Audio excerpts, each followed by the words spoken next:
Imagine a country that has been breathing oppression for decades, an entire nation under the shadow of a name that has become synonymous with unshakable power. Now, visualize the exact moment when that shadow begins to crack, the earth trembles and the roar of hope echoes through the streets, culminating in a scene that seemed impossible until the last moment. To not miss any details of this and other transformative narratives, make sure you are subscribed to the channel.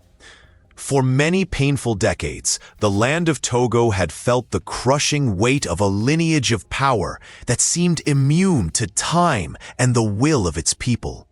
It was a silent burden, borne on the backs of generations who had been born and raised under the same name, a reality that stretched as far into the future as memory could reach.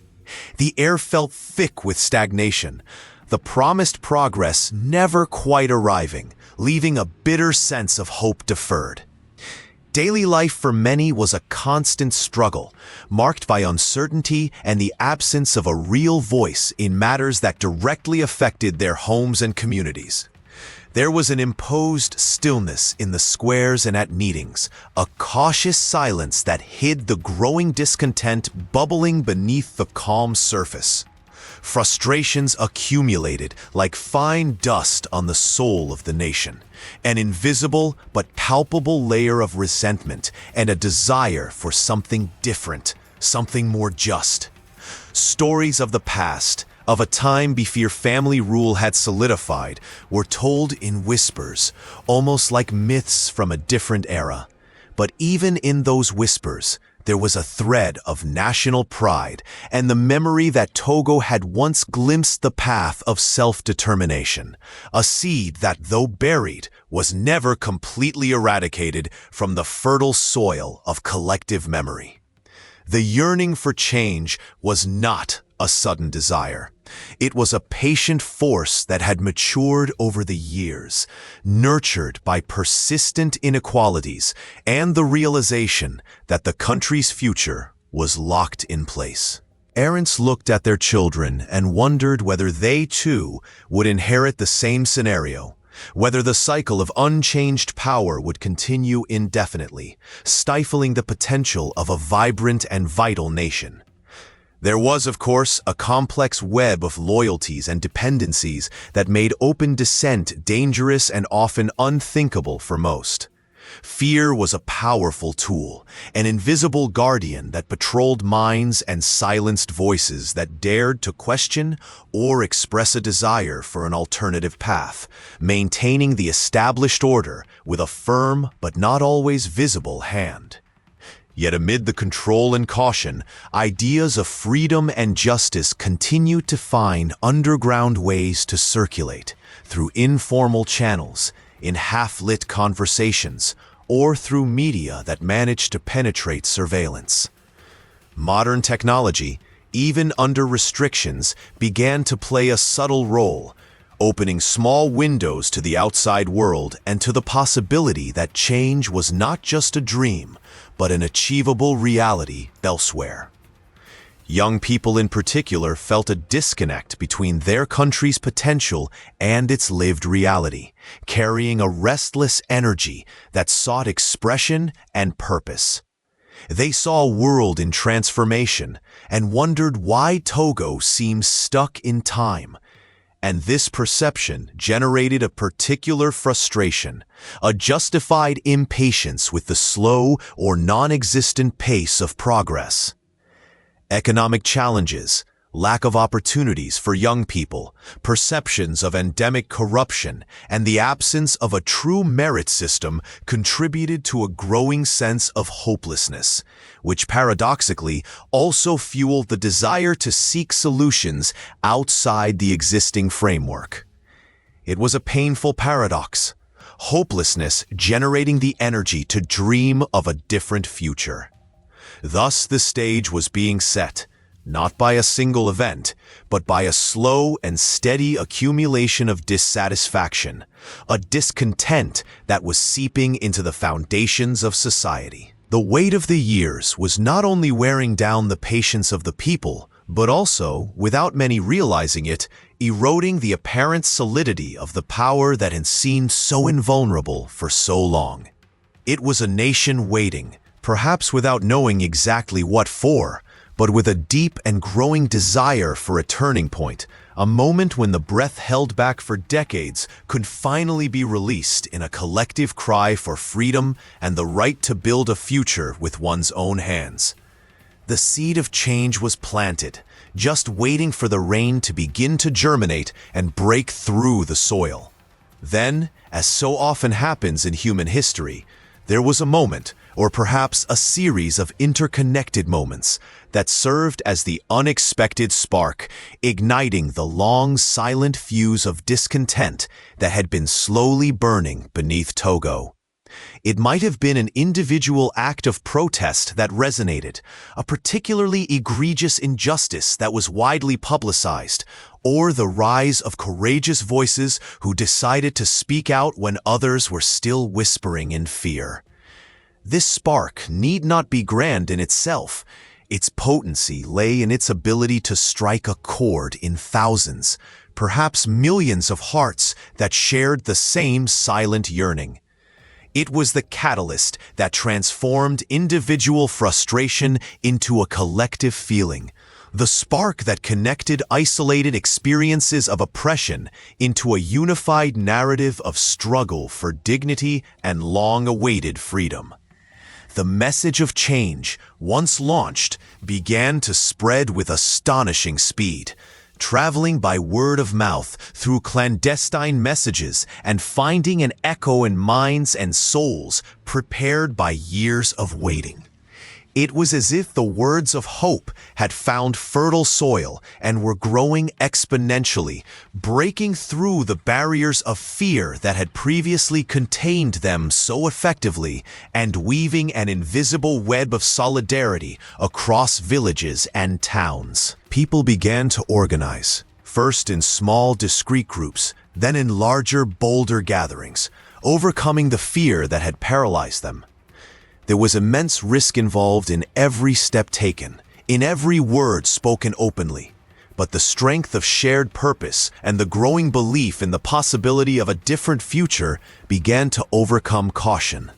Hope, a powerful and contagious emotion, was becoming a driver of action. Demonstrations that had previously been unthinkable began to be planned, requiring extraordinary courage on the part of organizers and participants. There was a keen awareness of the dangers, the potential response of the security apparatus, the possibility of violence, the certainty of retaliation against those who dared to speak out. But the decision had been made. The waiting was over. It was time to act. The first demonstrations may have been small and scattered, testing the waters, gauging the regime's reaction and the people's courage. Every step taken, every flag raised, every slogan shouted was an act of defiance, a brick removed from the seemingly insurmountable wall of oppression. Every small victory or even every setback faced with resilience strengthened the collective resolve. As the movement gained momentum and visibility, the regime's response intensified, often with brutality, in an attempt to crush dissent before it could become uncontrollable. News of the crackdown, while intended to intimidate, often had the opposite effect, further inflaming the people's anger and determination, and showing the urgency of the change needed. The international community watched, perhaps with initial caution, but the growing clamor for freedom and the apparent popular support for the movement began to attract attention, and in some cases, solidarity. Togo's struggle was no longer just a domestic affair. It became a symbol of the persistent quest for human rights and democracy in a region and a world that valued these ideals. Thus, the initial spark turned into a flame, and the flame into a blaze of popular determination. The freedom movement in Togo was no longer a whisper, but a growing cry that echoed through the streets and across the borders, announcing that the people had decided to take their destiny into their own hands, regardless of the risks. This was the turning point, the moment when hope ceased to be a passive sentiment and became an active force, mobilizing thousands of people in a unified quest for a different future. The stage was set for confrontation, for the day when the accumulated energy of decades of longing for freedom would finally find its culmination in a decisive and unforgettable event. The day the title describes, the day when Togo held its collective breath, dawned charged with a palpable tension, a mix of apprehension and expectation that hung in the air like an electric fog. The streets of the capital, and perhaps of other major cities, were different. There was an unusual stillness in some places, in others a quiet bustle, people moving with purpose, but with a wariness visible in their eyes. Rumors circulated rapidly, amplified by the anxiety and speed of modern communications, telling of troop movements, of strategic locations being secured, of a plan being executed that could change the course of national history. Each piece of news, verified or not, added a layer to the already dense atmosphere, increasing the nation's heartbeat in anticipation of an event that seemed imminent and inevitable after weeks and months of escalation. The presence of security forces on the streets became more conspicuous, with armored vehicles and soldiers in riot control gear positioned at key points, a constant reminder of the brute force that could be unleashed at any moment. But unlike on previous occasions, this display of power did not seem to intimidate in the same way. There was a new resilience in the eyes of the people, a determination forged in recent struggle. As the hours passed, everyone's attention turned to a specific location, the epicenter where rumors suggested the decisive confrontation would occur. Perhaps the leader's residence, a strategic government building, or a symbolic rallying point. Crowds began to gather nearby, drawn by a mixture of curiosity, courage, and a deep desire to witness history unfold. The scene described in the title, "Soldiers Drag Him Out," is the dramatic climax that personifies the shift of power, the moment when the force of the state, usually used to protect the leader, is turned against him. It is a visceral image, painting a picture of a regime being dismantled not by negotiation or smooth transition, but by direct physical confrontation. To see soldiers, representatives of state power, not escorting but dragging the leader out, suggests resistance, lack of cooperation, or perhaps a final reluctance to relinquish control. It is an act of force that demonstrates the totality of the change in dynamics, the submission of the once supreme power to the will or action of those who previously served or were controlled by it. The crowd, witnessing such a seismic event, would have experienced a flood of conflicting emotions. Shock at the audacity of the action, perhaps a cry of triumph or suppressed relief, but also a sense of apprehension about what would come next. It was a moment of euphoria mixed with precipitous uncertainty, a sense that something monumental had happened, but the final outcome was still far from clear. The image of being dragged out also humanizes the leader, transforming the distant figure of power into someone subject to physical force, reminding everyone that even the most entrenched power can be challenged and removed. It is a powerful visual symbol that the tide has turned, that the balance of power so long tilted to one side has been violently rebalanced. News of the event spread like wildfire, confirming the wildest rumors and sending shockwaves throughout the country and the world. Reactions varied: open celebration in some areas, caution and observation in others, condemnation or concern on the part of external actors who had a vested interest in the stability of the region. The world turned its eyes to Togo that day.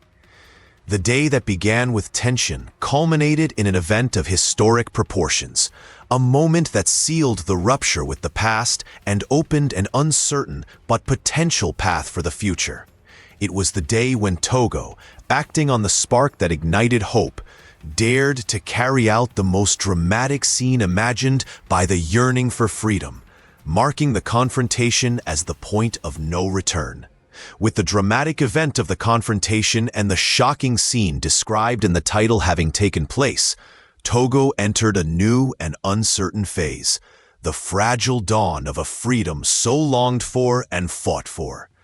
The initial euphoria of the break with the past gave way to a complex mix of relief, cautious hope, and a deep awareness of the monumental challenges that lay ahead in building a truly free and just future. On the streets, where tension had been palpable, there was now a new energy, a sense that things had fundamentally changed, but also a necessary vigilance. People were gathering, discussing events, sharing hopes and concerns. Freedom of expression, once suppressed, beginning to bloom, if hesitantly, like the first flowers after a long winter. The immediate question was the power vacuum that had been created and who or what would fill it. Transitions from long-standing regimes are inherently complex and dangerous, fraught with potential pitfalls, internal power struggles, and the possibility of instability. The path to consolidating democracy and the rule of law would require wisdom, patience, and a unified commitment to the ideals that drove the movement in the first place. The international community, once an observer, was now becoming a more active player, with nations and regional and global organizations offering support, advice, or expressing concern about stability.